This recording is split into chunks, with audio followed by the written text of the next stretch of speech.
Thank you, Madam Chair. I'll pursue uh, the line of questioning that you left off. Specifically po yung letter ng PNP. I'm trying to, kung pwede ma-flash lang natin. Mahalaga po itong letter na ito dahil yung kaninang letter. Yan. Oo. Mahalaga po itong letter na ito dahil as early as 2001, meron na na-detect ang PNP CIDG residing in Royal Hotel located in Pulong Maba, Barangay Santa Cruz, Porac. Kung makikita ho natin as early as 2021, yung mga criminal activities doon, parehong-pareho kung ano yung nakita natin ngayon. No, nung nag-grade this year. So, in 2021, meron nang nangyayari diyan na ganyan na problema, no? Pero pinalampas lang ito until 2024, no? 4 years after. So ganung kahaba pinalampas itong criminal activities dito sa Porac at dito sa Royal Hotel that is located in Porac. Gusto ko itanong si Major Josmilio, kayo nagpadala nitong letter, Major? Yes, Your Honor. Ano ang nag-udyok sa inyo para ipadala itong letter na ito? Base po sa naalala ko, Your Honor, nag-assume po ako as Provincial Officer of the CIDG Pampanga June 2021. And then, meron pong walk-in informant na in-entertain po kami sa aming opisina alleging yung illegal activities sa Royal Hotel, which I believe ngayon ay Aramis Hotel. Accordingly, meron pong cryptocurrency investment scam, serious illegal detention, doon po sa hotel na yon. Kaya as part of our case build-up, minabuti po namin na sumulat sa LGU in order to verify and obtain documents, material sa aming investigation. Mr. Chairman, wala pong Aramis, with due respect po. Mayor, mamaya na po kasi nagtatanong pa po si Sen. Sherwin. Meron tayong procedures, Mayor. You'll be recognized later. Major, itong sabi niyo may informant na lumapit sa inyo. Do you know kung bakit lumapit sa inyo? Ano bang naging scenario at that time? Informant o ma-victim? Ano bang lumapit sa inyo? Base po sa naalala ko, Your Honor, empleyado po siya sa loob ng Royal Hotel na either nag-resign or parang ganun po, Your Honor. And then, nakita ko dito sa letter nyo na pinadala kay Mayor Capil in 2021, humingi kayo ng mga documents, particularly sa business permit section. Yes, Your Honor. And then, nasabi nyo rin kanina, sa base sa tanong ng ating chairperson, na to the best of your ability, best of your memory, hindi kayo walang reply from the local government unit. If my memory serves me right, Your Honor, wala kaming na-receive na reply. Did you check your records kung merong any reply, any communication from the business permit section of the LGU? Kasi kung ikaw ang business permit head at ito naka-address to kay Mayor at ang pinag-uusapan dito krimen, wala nang kaduda-duda, dapat diretso sa lamesa ni Mayor to di ba? Hindi mo na pwedeng ito go through the normal process pa receive. Diretsuhin mo na kay Mayor to dahil we're talking about illegal detention, prostitution, illegal drugs, no? So from your background check and also from your records, meron bang any communication from the LGU? Palagay ko po, Your Honor, wala. Kasi nag-resort po kami sa pag-contact doon sa victim nung wala po kaming ma-receive na reply from the LGU. Since the offense involved ay estapa, we tried to communicate with the victims para magamit namin sila, Your Honor, mag-testify sa Court. Na-contact niyo ba yung victim after that? Na-contact po namin, Your Honor, but the problem is yung po mga biktima ay mga foreign nationals living abroad, and at that time ay pandemic po, yung travel restriction. Hindi sila makapunta dito sa Pilipinas. So nag-reach out kayo dito sa mga biktima. Ito yung mga nagsumbong sa inyo. No, Your Honor, yung pong CSR representative ng na nagtatrabaho sa Lucky South 99. Diba sabi mo kanina may Pinoy na dating nagtatrabaho na nagsumbong? Yes po, yun po yung walking informant. Foreigner siya, local? Pinay po, Pinay. Pinay. And then pinursue nyo ba itong case sa kanya? O kumuha pa kayo ng mga information? So maalala ko po na ship yung focus namin sa ibang pogo po sa Clark. Pero itong particular letter, wala nang subsequent action. May mga subsequent action pa ba ito?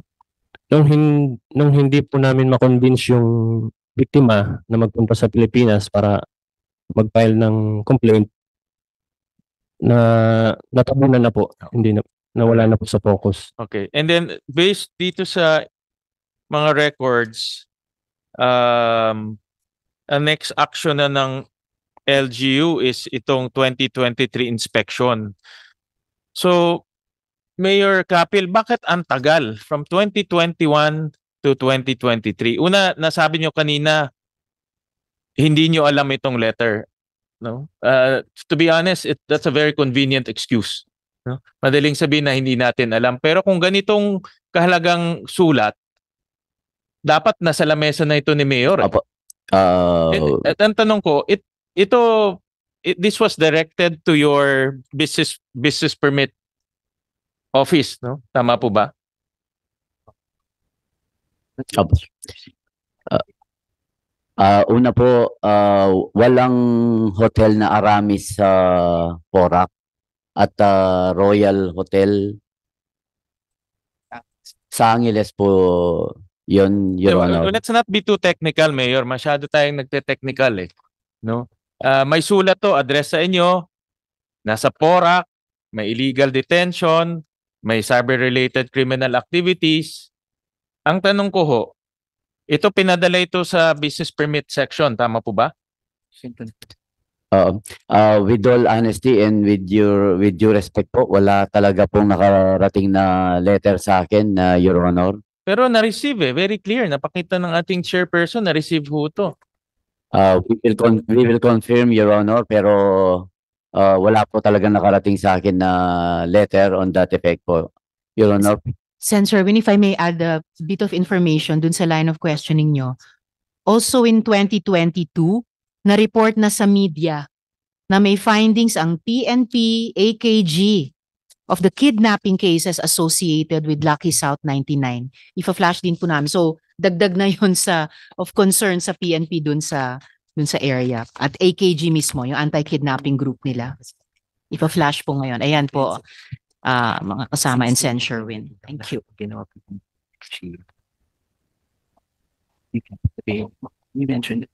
So parang, to be honest, Mayor, parang napaka-convenient naman sabihin na hindi natin, wala tayong natanggap na ganitong letter. Makikita natin yung letter, napakahalaga yung letter. Kaya parang para sa akin, napaka-convenient excuse, hindi ho natin alam na may ganitong letter. Pero subsequently, nung 2023, ito na yung inspection na isinagawa nyo na hindi kayo pinapasok. No? Kaya in may parang nakikita ko dito na alam nyo talagang mayroong nangyayari. Kasi kung hindi, bakit, natanong ko na ito last time, bakit police kasama doon sa 2023 inspection? Opo, mali po yun, Your Honor. Talagang wala po kaming alam na crime na nangyayari po ron. At saka, if I may read po, yung comprehensive talaga, hindi ko lang po binasa lahat. Na continuous monitoring po ang aming police with their report na nandito na talagang wala po silang nakita rin na crime.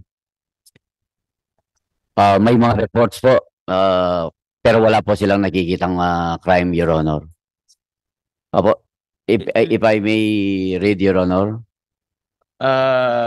Mahaba ba ho yan, Mayor? Opo, para po for the Just go because- information, sige, para, opo, as a brief summary of significant events starting in 2022, CRMIS with control number and referral ID dated April 6, 2022 was received by this office with reference to the Isumbong complaint of concerned citizen dated April 6, 2022 as stated.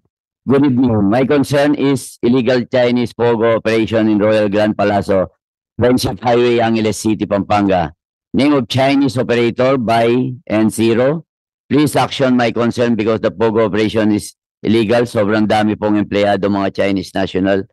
That about 4:33 p.m. as of April 13, 2022, elements of this office led by Police Sergeant Nino Malyari under the direct supervision of Police Lieutenant Colonel Andres Calahua Jr. conducted coordination with Valerie R. Rebugio, Sales and Banquet Coordinator of Royal Grand Palazzo located at Friendship Highway, Angeles City, regarding the aforementioned complaint. During the coordination, no illegal activity and no foreign national were noticed at said place.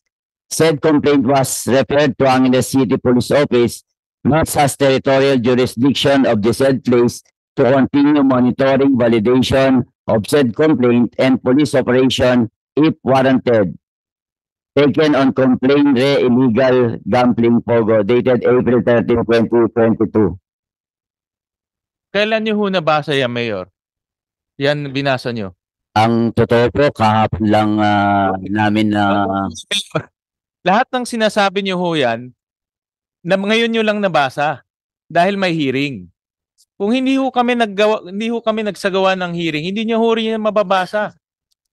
Kaya ang punto ho namin, as early as 2021, meron na hong red flag. Hindi niyo lang ho nabasa. Lahat ng pinapadala niyong dokumento ho sa amin, even yung justification niyo, nabasa ko ho yung inyong justification sa position paper niyo, yung legal justification, lahat ho yan afterthought na lang kasi nangyari na eh. Ginagawa niyo na lang ng justification yung hindi niyo ginawang trabaho. opo, mali po yan, Your Honor. Nabasa. Ah. Dapat nabasa niyo ho yan noong 2023 pa. I'm sure gumawa ho kayo, dahil nangyari na ito, gumawa ng research yung mga abogado niyo, binibigay ho sa inyo, binabasa niyo lang to justify your non-action. Yan po yung totoong nangyari. Diba ho? Nakita ko yung hearing nyo sa Pampanga.